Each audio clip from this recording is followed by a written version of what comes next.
मेरे पास में कई मीडिया मेरे मित्रों के फोन आए कि वो सवाल करना चाहते थे कि कल जो मुख्यमंत्री संभल आए थे उनके उस पर, तो उसी को लेकर के मैंने उनसे कहा था कि कल तो मैं नहीं बता पा रहा, सबको एक साथ ही मैं कल ब्रीफ करूंगा। इसी मकसद के तहत आज मैंने आप सब लोगों को कष्ट दिया है।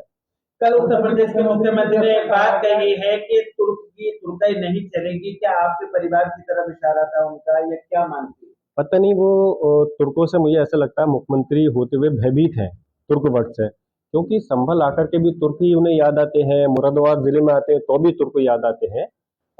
तुर्क जबकि वर्ड के इतिहास को मुख्यमंत्री को पता होना चाहिए कि योगी शायद जानते नहीं है कि तुर्कों का इतिहास क्या रहा है।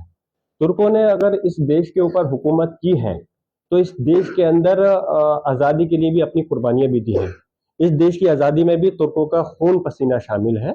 और आप तुर्कों की अगर बात करते हो तो तुर्कों को आप हमारे संभल में देखिए कि हमारे संभल के अंदर मौलाना इस्माइल साहब, अब्दुल कयूम साहब वगैरह हमारे संभल के थे, जिन्होंने कि तुर्क होते हुए इस तुर्क देश के आंदोलन में, लड़ाई में, जंग में हिस्सा लिया और उनका स्वतंत्रता सेनानियों के उसके अंदर नाम भी है।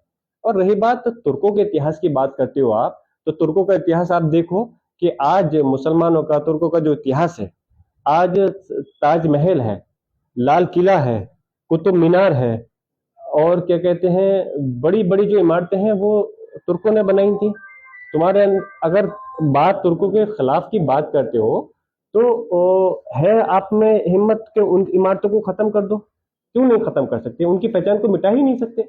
अरे रही बात बात इस देश के अंदर, यहाँ का संभल जिला हो या मुरादाबाद जिला, अगर मुख्यमंत्री संभल में या मुरादाबाद में आए तो लोग इस नजर से देख रहे थे कि शायद यहाँ पे कोई बड़ी व्यापार के लिए, उद्योग के लिए, फैक्ट्री के लिए कोई अनाउंसमेंट होगा, किसानों की आय दोगुनी करने के लिए कोई बात कही जाएगी, या जो बेरोजगार बेचारे हमारे नौजवान भाई, सब समाज के लोग धक्के खा रहे हैं, उनको शायद नौकरी के लिए कोई ऐलान करा जाएगा, या बड़ी योजनाओं की कोई अनाउंसमेंट होगा। लेकिन कुछ नहीं, पिटारा खाली निकला और सिर्फ कहा तो सिर्फ हिंदू मुसलमानों को आपस में लड़ाने के लिए, मुसलमानों को नीचे दिखाने की बात हुई, जो कि सरासर गलत है। ये हमारा देश का संविधान इजाजत नहीं देता।